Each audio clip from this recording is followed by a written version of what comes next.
struktur teks deskripsi dan ragam bahasa yang digunakan dalam teks deskripsi. Nah, sebelum kita melanjutkan ke struktur teks deskripsi, kita akan menonton video dulu untuk lebih memahami pengertian dan tentang teks deskripsi pada materi sebelumnya ya anak-anak.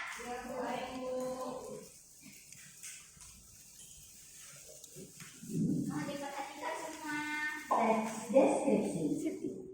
Lihat kebunku ciptaan Ibu Sun. Lihat kebunku penuh dengan bunga. Ada yang putih dan ada yang merah. Setiap hari ku siram semua. Mawar melati semuanya indah. Halo teman kece, kalian pasti tidak asing dengan lagu tersebut. Kira-kira bisa nggak kalian membayangkan bagaimana kebun yang dideskripsikan dalam lagu tersebut? Bisa ya, karena lirik lagunya penuh dengan deskripsi kebunnya. Selain di lagu, deskripsi juga bisa muncul di teks deskripsi. Apa itu teks deskripsi? Teks deskripsi merupakan jenis tulisan yang bertujuan untuk menggambarkan atau menjelaskan suatu objek, tempat, atau situasi secara rinci. Dengan kata lain, teks deskripsi membuat pembaca bisa membayangkan dengan jelas tentang apa yang sedang dijelaskan. Ciri yang paling menonjol dari teks deskripsi adalah adanya pelibatan panca indera untuk menggambarkan suatu objek atau tempat. Panca indera yang dilibatkan antara lain indera penglihatan, pendengaran, perabaan, penciuman, dan rasa. Supaya lebih paham contoh teks deskripsi, yuk simak cerita liburan Rafa yang dikutip dari buku bahasa Indonesia kelas 7 karya Sofi Dewayani dan kawan-kawan. Kota Takemon masih gelap dan sepi saat kami berangkat pagi itu menuju objek wisata Pantang Terong. Hanya dalam waktu 15 menit, kami sudah tiba di jalan mendaki ke arah puncak bukit. Wow, jalanan kecil itu menanjak dan curam dengan tikungan-tikungan yang tajam. Deg-degan sekali rasanya. Untung Paman lihai mengendarai mobil. Kata Paman, hanya mobil berkondisi prima yang bisa memanjat jalanan securam ini. Untung saja ketegangan itu segera berakhir. Sesampai di atas, Paman memarkir mobil di luar pagar dan kami pun masuk ke dalam. Dari ketinggian 1830 meter di atas permukaan laut, kami dapat melihat warna langit yang jingga terkena semburat sinar matahari di balik deretan gunung-gunung yang kokoh. Warna itu kontras sekali dengan perbukitan yang hijau, perkebunan, lembah-lembah yang sangat cantik, dan kota Takemon yang terlihat kecil dari sini. Oh iya, kalian juga dapat melihat danau laut tawar yang seperti berkilau di tempat sinar matahari pagi. Pokoknya, rasa takut karena bangun pada pagi buta tadi sudah terbayar dengan pemandangan cantik ini. Kata Paman, kalian juga dapat menikmati pelangi yang muncul setelah hujan. Wah, aku jadi penasaran. Lain kali, aku harus ke sini lagi. Nah, matahari sudah makin tinggi. Waktunya untuk swafoto. Wah, banyak sekali latar yang dapat dipilih untuk swafoto. Ada ayunan di depan tulisan Pantang Terong yang dicat senada dengan warna bendera pusaka merah dan putih. Apabila kalian bersuah foto di sana, kalian akan mendapatkan latar lembah yang mengepung kota Takemon di kejauhan. Keren kan? Bagus ya, pasti kalian tidak tahu aku sedang membimbing kedinginan karena kulitku diterpa angin dingin. Setelah bersuah foto, apalagi? Di sini kalian pun dapat mencicipi aneka jenis sajian kopi asli Tanah Gayo. Kalian dapat memilih berbagai varian minuman kopi seperti espresso, cappuccino, mochaccino, hingga latte. Kalian harus mencoba salah satu kopi ini karena aromanya sedap sekali loh. Makin siang makin banyak pengunjung berdatangan. Matahari makin tinggi dan hawa sejuk memeluk kami. Angin yang bertiup memainkan rambut dan berputar di sekeliling tubuh membuat kami ingin bersuah foto lagi dan lagi. Sebelum pulang, Paman membeli souvenir yang berbentuk kopi kayu. Katanya kita harus membantu perajin lokal. Nah, tunggu apa lagi? Dengan mengunjungi Pantai Terong, kalian pun ikut mempromosikan wisata dan kerajinan lokal. Segera berwisata ke Aceh dan menikmati kecantikan Pantai Terong ya. Setelah menyimak cerita tadi, apakah kamu jadi bisa membayangkan dengan jelas dan seolah-olah ikut menikmati indahnya Pantai Terong? Cerita liburan Rafa adalah salah satu contoh teks deskripsi karena menjelaskan objek. Cerita liburan Rafa adalah salah satu contoh teks deskripsi karena menjelaskan objek wisata Pantai Terong dengan rinci dan melibatkan panca indera. Panca indera yang dilibatkan dalam cerita Rafa tersebut antara lain indera penglihatan pada kalimat "Kota Takengon masih gelap dan sepi saat kami berangkat pagi itu". Indera pendengaran pada kalimat "Angin yang bertiup memainkan rambut dan berputar di sekeliling tubuh membuat kami ingin bersuah foto lagi dan lagi". Indera perabaan pada kalimat "Bagus ya, pasti kalian tidak tahu aku sedang menggigil kedinginan karena kulitku diterpa angin dingin". Indera penciuman pada kalimat "Kalian harus mencoba salah satu kopi ini karena aromanya sedang sekali loh". Indera pengecapan pada kalimat "Di sini kalian pun dapat mencicipi aneka jenis sajian kopi asli tanah Dayak".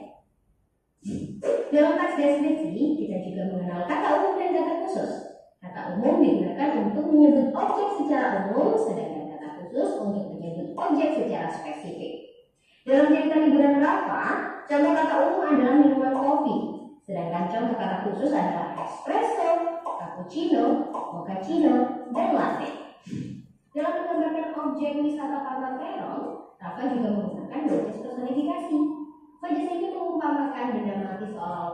Nah, setelah menyaksikan video tadi, kalian pasti sudah bisa membayangkan nih gimana cara membuat teks deskripsi yang baik dan benar ya? Ya. Nah, apa aja nih yang dibahas dalam video tersebut? Liburan Rafa kan? Kemana si Rafa itu? Pantai Terong. Di mana Pantai Terong tersebut? Kalian pernah ke Pantai Terong? Belum. Ya ampun, nanti kita pas liburan ya kita ke sana, kumpulkan duit sebanyak-banyaknya. Nanti ditanggung yang lebih kaya ya.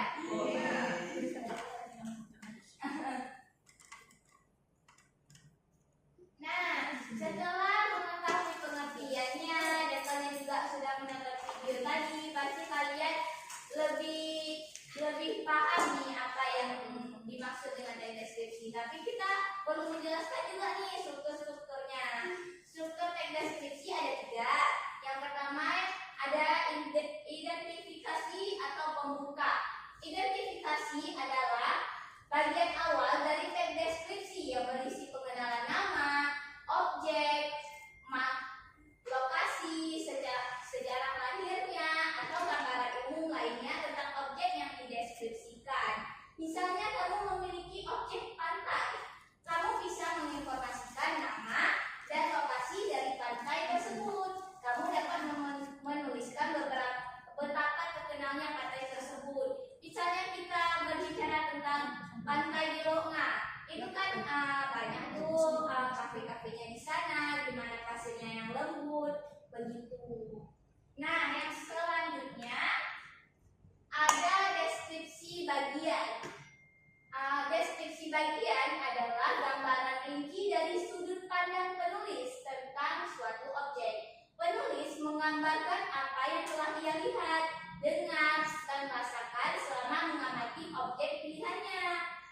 Jadi, pada bagian ini penulis bisa menggambarkan tiap bagian yang ada objeknya. Misalnya ketika mendeskripsikan pantai, kamu bisa menggambarkan bahwa pantai merupakan tempat yang sangat indah dengan deburan ombak yang ramai, tetapi udaranya sangat panas sehingga membuatmu harus terus memakai topi agar tetap bisa menikmati pemandangannya. Nah, yang terakhir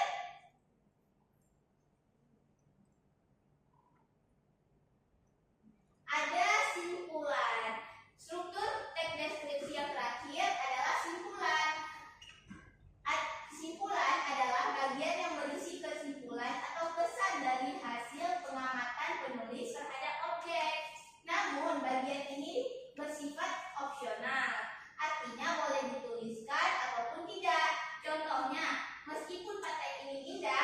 banyak pengunjung yang masih membuang sampah sembarangan. Begitu ya, anak-anak. Ya, Bu.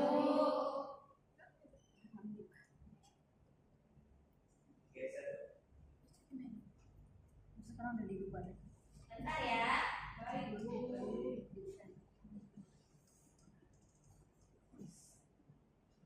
Sepertinya ada kesalahan. Nah, setelah mengetahui struktur teks deskripsi, kita akan membahas bahasa dalam teks deskripsi. Gaya bahasa dalam teks deskripsi adalah bersifat lugas, memaparkan panca indera, dan sering menggunakan kata sifat seperti indah, harum, luas, sejuk, atau ramai. Tadi di video kapan terong juga ada kan dijelaskan tentang panca indera, ada kan? Di video tadi setahu ibu ada dibahas tentang pengacapan, penciuman, pendengaran juga ada ya kan? Nah, kalian pasti sudah paham nih tentang itu. Nah, kita akan membahas kata yang termasuk dalam bagian teks deskripsi juga. Yang pertama ada kata konkret. Kata konkret adalah kata yang merujuk pada objek yang dapat ditangkap oleh panca indera, seperti terlihat, terdengar, tercium, terasa, dan teraba. Dalam teks deskripsi, kata konkret digunakan untuk menggantikan kata umum agar gambaran objek menjadi lebih spesifik dan nyata bagi pembaca.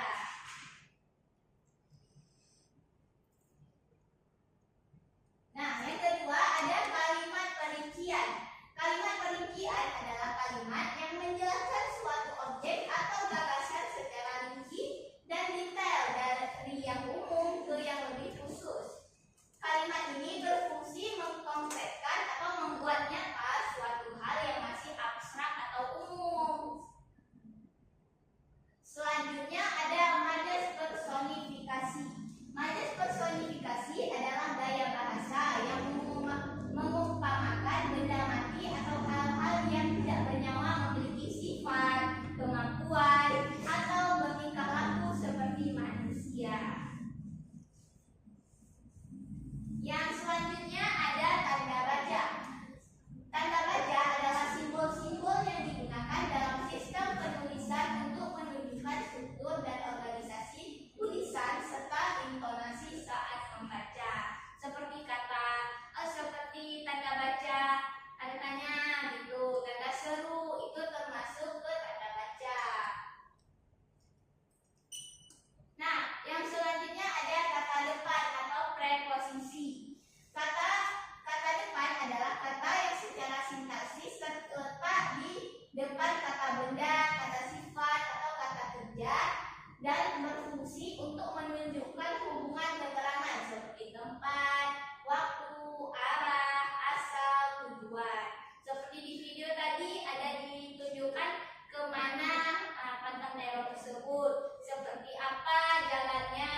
Ibu ada tugas lagi nih buat kalian, tapi bentuknya kelompok aja ya. Baik. Ibu. Nah, tugasnya membuat teks deskripsi sesuai dengan pengertian, tujuan, ciri, dan fungsinya yang objek secara detail. Kita harus ke museum tsunami dulu, amati dulu apa ruangannya, apa yang ada di sana, dan susun struktur teks. Tadi kan udah Ibu bilang tuh strukturnya ada 3 kan. Nah, setelah itu baru tulis dengan bahasa yang menggambarkan objek tersebut. Nah, setelah pembahasan Ibu tadi, Ibu ada tugas lagi nih buat kalian, tapi bentuknya kelompok aja ya. Baik. Ibu. Nah, tugasnya membuat teks deskripsi sesuai dengan pengertian, tujuan, ciri, dan fungsinya yang telah dijelaskan minggu lalu. Sekarang kita akan membentuk kelompok 3 orang aja satu kelompok ya. Ya Bu, kita bertiga ya. Baik. Di pertemuan ini cukup tentukan judulnya apa dulu ya. Kalian mungkin mau buat tentang museum tsunami atau kapal apung, coba tentukan dulu 5 menit ya waktunya. Baru nanti kalian di hari Minggu atau hari Sabtu bisa mengunjungi tempat tersebut dan kalian buat. Minggu depan akan dikumpul, tapi hari ini selesaikan aja dulu judulnya. Baik Bu. Baik, Bu. Baik, Ibu. Nah, silakan tentukan terus ya.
Gimana, ada kendala anak?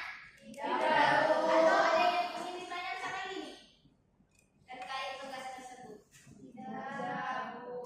Mungkin cara pengerjaannya? Oh iya Bu, boleh cara pengerjaannya gimana Bu? Cara pengerjaannya kalian datang ke tempat tersebut, kalian videokan, terus kalian buat teks deskripsinya secara lisan seperti video tadi. Terus tapi kalian juga buat teksnya ditulis di double folio. Yang untuk video kalian harus upload di sosial media seperti TikTok atau YouTube. Nah, videonya berdurasi 1 menit aja yang menyoroti bagian-bagian misalnya di museum tsunami, bagian apa saja yang ada di museum tsunami gitu. Tapi nanti kalian buat post efeknya tentang teks deskripsi tersebut. Mengerti? Mengerti. Nah, sekarang Ibu tanyakan dulu nih, kelompok Delta, apa teks deskripsi yang ingin dibuat? Rantai lampu kuku. Oke, bagus sekali. Kelompok Kifarul, Museum tsunami Bu. bagus sekali. Kelompok Amet, apa lampu? Bagus.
doa di hari ini. Baik. Nah, untuk menutup pembelajaran kita hari ini, Ibu harap kalian berdoa kalian sehat selalu dan membuat tugas yang Ibu berikan hari ini.